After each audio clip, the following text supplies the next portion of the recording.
Good morning. My name is Amanda Johnson, and my research is studying the determinants of fiscal distress in Michigan school districts. My advisor for my research was Dr. Brokowski from the Department of Economics and Dr. Billingham from the Department of Sociology.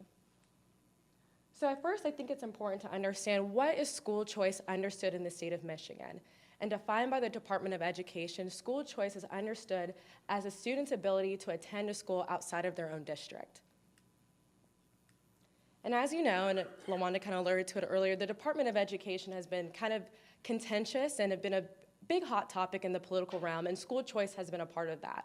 Our Secretary of Education has been a large proponent of school choice, and she's even used that as a way to improve the Detroit Public School District in particular, that's in the state of Michigan, but also has been a huge proponent of alternative institutions of education, which considers charter schools, vouchers, and religious institutions that offer educational services.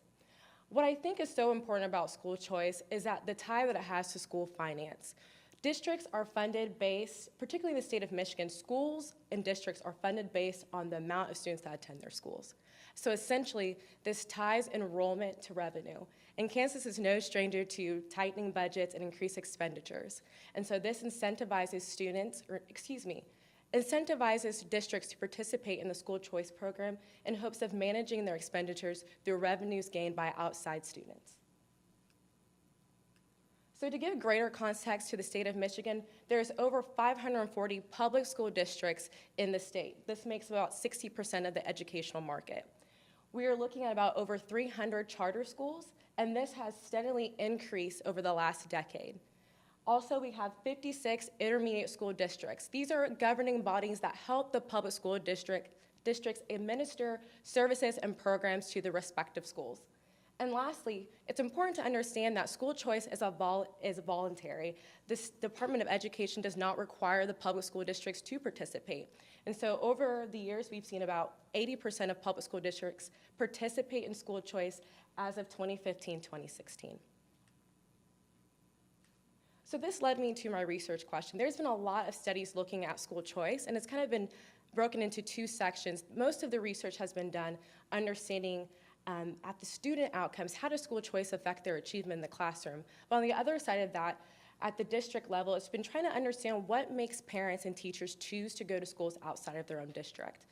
As in the last decade, we've been really starting to study what is the fiscal implications of school choice and how does it affect the management of school districts. And so my research question was really an extension of the research that's done to understand the fiscal implications.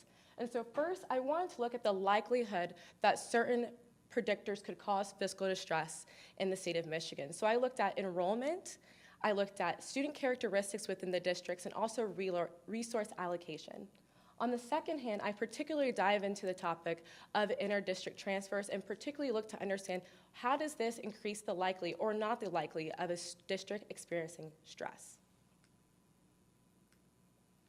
So these are the three big categories I mentioned or that I really am looking to understand. Under school choice, I look at change of enrollment, charter, total enrollment, and student characteristics. I move further into African Americans, economically disadvantaged, and special education.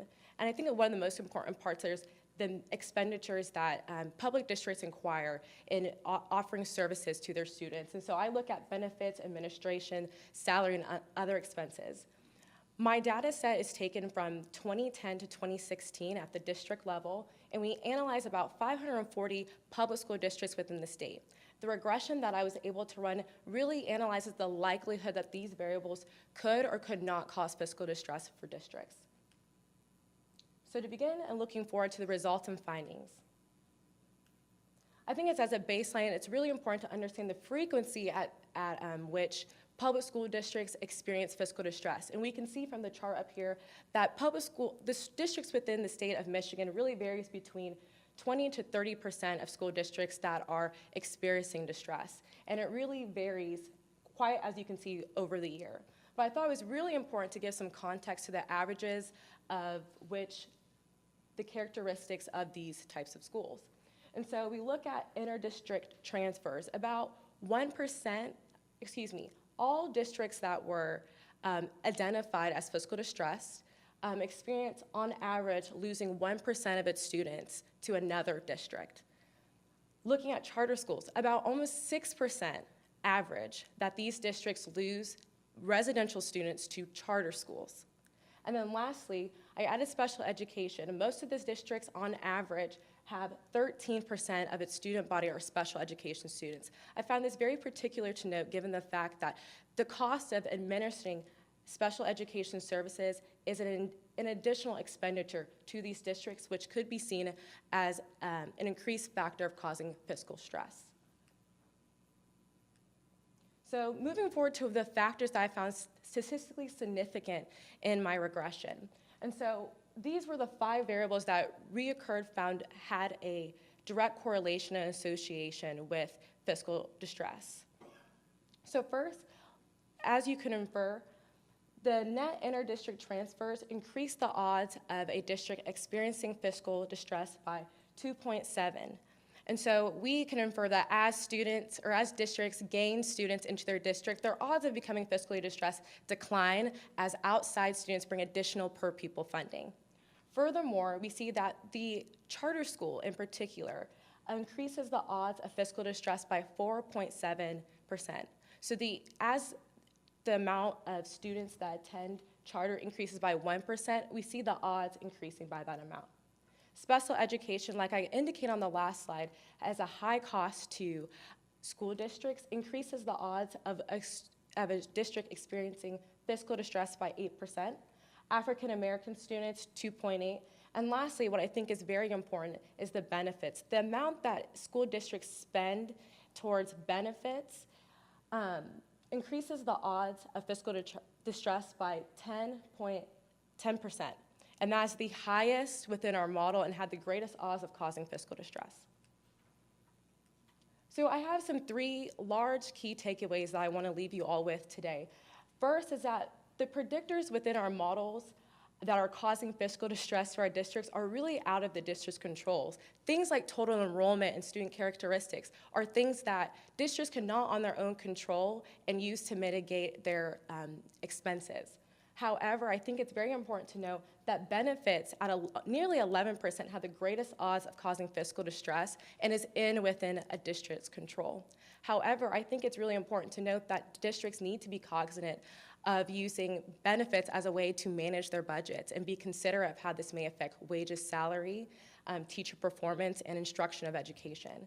And lastly, we saw that net district transfers decreases the odds of fiscal distress by almost 3%, and charter school increased the odds nearly by 4%, but you see that charter has such a great magnitude of causing fiscal distress against our districts. And as we start to see charter schools increase within the state of Michigan, I think it'll be very important to note that there's an external pressure that's being placed on districts that is beyond their control. Like I said earlier, I think there's a lot of research done being in the regards of school choice, and I think it's important to note that my study cannot be applied universally, but I think it does provide a strong baseline for further research to understand what's causing fiscal distress in public school districts, but also using that information further to understand kind of the makeup of charter schools and other educational entities moving forward. Here are my references.